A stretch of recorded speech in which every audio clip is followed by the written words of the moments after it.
Hi everyone, welcome to Tanya Jane English. I'm Tanya. Today I have another opportunity for you to practice your listening skills with a native English speaker. Stay with me.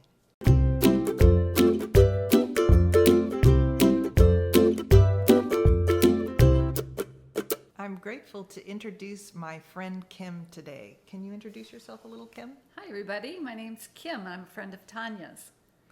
And tell us a little bit about where you're from and that kind of stuff. Sure. Actually, Tanya and I grew up in different years, fairly close to each other in the Midwest. I'm from the state of Iowa.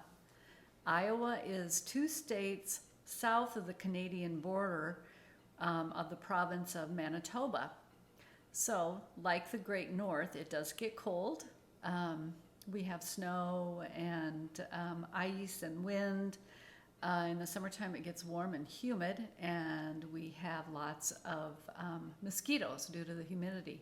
It's also known as the corn state. So we grow lots of corn, soybeans, cattle, and hogs. Is it really known as the corn state? Mm-hmm. Yeah. And Nebraska is where I grew up, very close to there. I guess we're the corn husker state. Yeah. So pretty similar. Yeah. So, all right. And so how did you end up here in Arizona? Well, my husband retired, and I was lucky enough to be able to retire along with him. We moved out here to the Arizona, the Phoenix area, because he loves to golf. And our weather is so nice. He's probably golfed 360 days this past year. Wow. So the weather is perfect for him. I've also learned to enjoy it and love it. Tanya's one of my hiking buddies that we hike together in the fall and in the winter and spring. It's a little warm now, so we find other activities to do where it's cool. Absolutely. So, Kim, I know you're an animal lover. Can you tell us a little bit more about that? Sure. As far back as I can remember, I have loved animals. I was the youngest of 3 kids, so my stuffed animals were like my companions because my older siblings didn't really want to spend time with me. So the stuffed animals turned into to be my friends. Growing up, we always had at least a cat or a dog, and as I grew up and moved out of the house and was able to have my own pet, we had dogs and cats. But that's also evolved. Our animals are a lot more like our children nowadays, where before, a dog had a job, like he hunted, where you would take a dog along to either go hunting for pheasant or quail, birds, those kinds of things. But now they're so domesticated, they're like our family, like our children.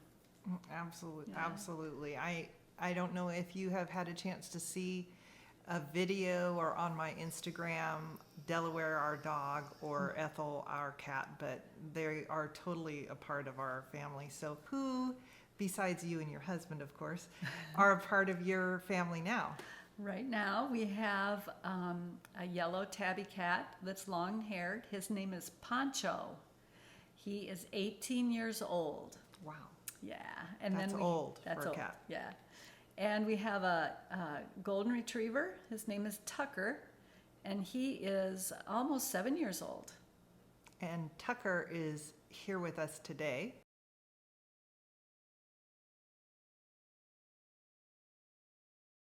So I wish I was as relaxed as Tucker is. Tucker's having a tough day taking a nap on the floor today.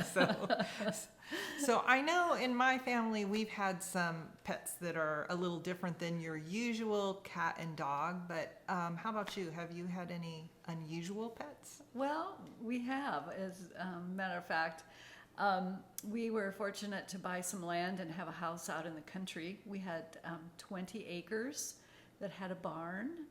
So we thought, of course, we need some kind of livestock, something big to put in this big barn. So, what types of animals do we consider livestock?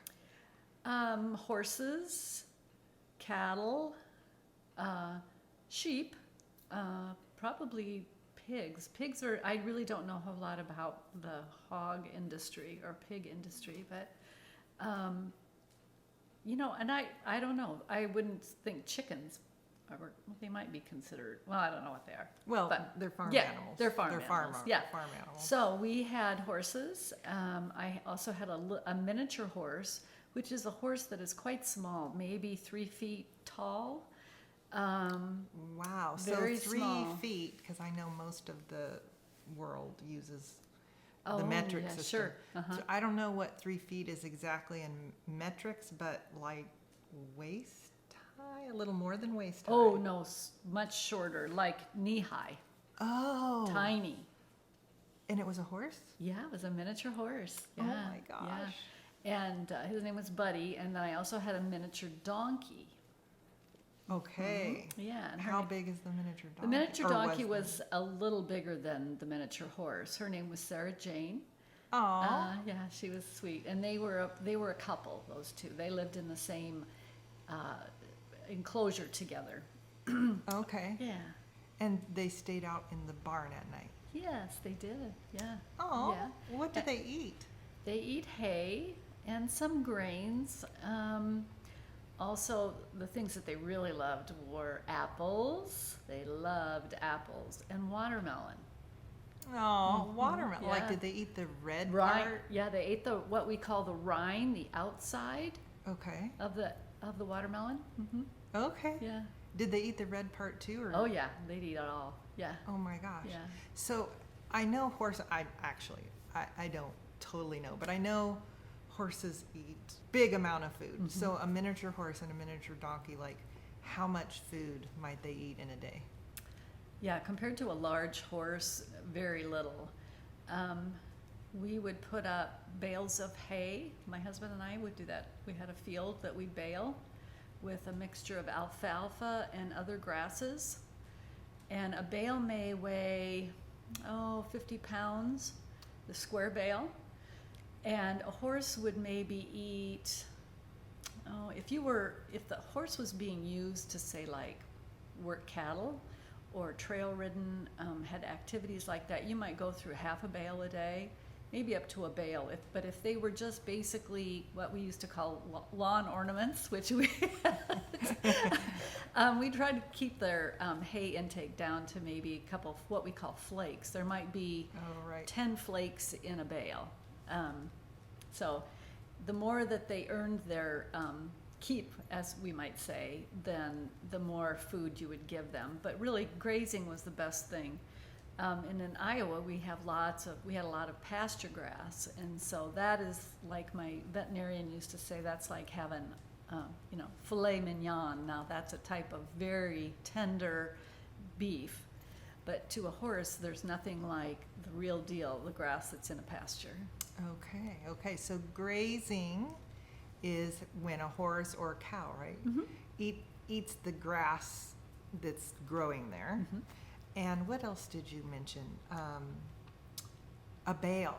Oh, yeah. A bale. Mm-hmm. So a bale is when they take the hay or the grasses and I'm going to say squish it all together. So squish is like press it, compress together. And then they put kind of a string, what do they call it? Twine. Baling twine. Mm-hmm. Baling twine, which is a type of string or to hold it all together. And then parts of it will flake off in pieces. So that's why they call it a flake. Lawn ornament. Oh, yeah. Lawn ornament. You said if a horse is just a lawn ornament, in other words, they're not working. And we have lawn ornaments are something that you might put in your lawn, or you might call it your garden or your yard. Mm-hmm. And it's ornamental, so it's like art. Sometimes you'll see animals, little statues of animals or dwarfs, or what else do we see in our lawn ornaments? Sometimes flowers or little signs, things like that. So were Buddy and Sarah Jane basically lawn ornament horses. Yeah. Horses. Yeah, but they brought a lot of joy to everyone. We used to invite lots of people out, especially people that had never really experienced living out in the country. And we'd have hayrack rides, and it was kind of our own little petting zoo. We also had a llama. His name was El Dorado. Oh. And that was probably the most interesting animal that I, as far as bonding with. He was on a higher plane or a higher level than me, and he really acted like that. He was hard to connect with. He was nice and very interesting, and he loved the horses, but it wasn't like a heart-to-heart connection with him. He was very royal and regal and kind of graced us with his presence. That sounds a little bit like a cat. Yeah, it does. Yeah, cats can be like that too. And your miniature donkey and miniature horse sound like they're about the size of a big dog, or a little bigger maybe even. So it makes me think, did they pretty much stay in their pen or in the barn, or would they like follow you around places? Or? Oh yeah, if we let them out. The smaller the animal that grazes, like Tanya talked about, you have to be careful that they don't eat too much grass. It can actually cause a problem in their hooves. It's called founder. So that's why we kept them in a more closed environment. But occasionally we'd let them out, and oh yeah, they would follow. Miniature donkeys were mostly just kind of pets. A miniature horse. Some of them, mine was so small I couldn't see him pulling anything, but sometimes they would breed him a little bit larger where they could actually pull a cart or even a buggy, and a small person would be able to ride behind the horse. We never let anyone ride on our miniature horse's back. He was too small. Little. Yeah. Yeah, I'm not sure if it was a horse or a donkey. I don't know if you've seen the show Heartland. No. Okay, so Heartland, if you haven't seen it before, is on Netflix, or was on Netflix, I should say. And it is a Canadian show filmed in Canada. I highly recommend it. The accent is easy to follow. It's the action doesn't happen too quickly, so it's something that you could probably listen to at like an intermediate level English. But on that show, there was a character who had a miniature horse. I think it was a miniature horse. It might have been a miniature donkey. Can the miniature donkeys pull carts?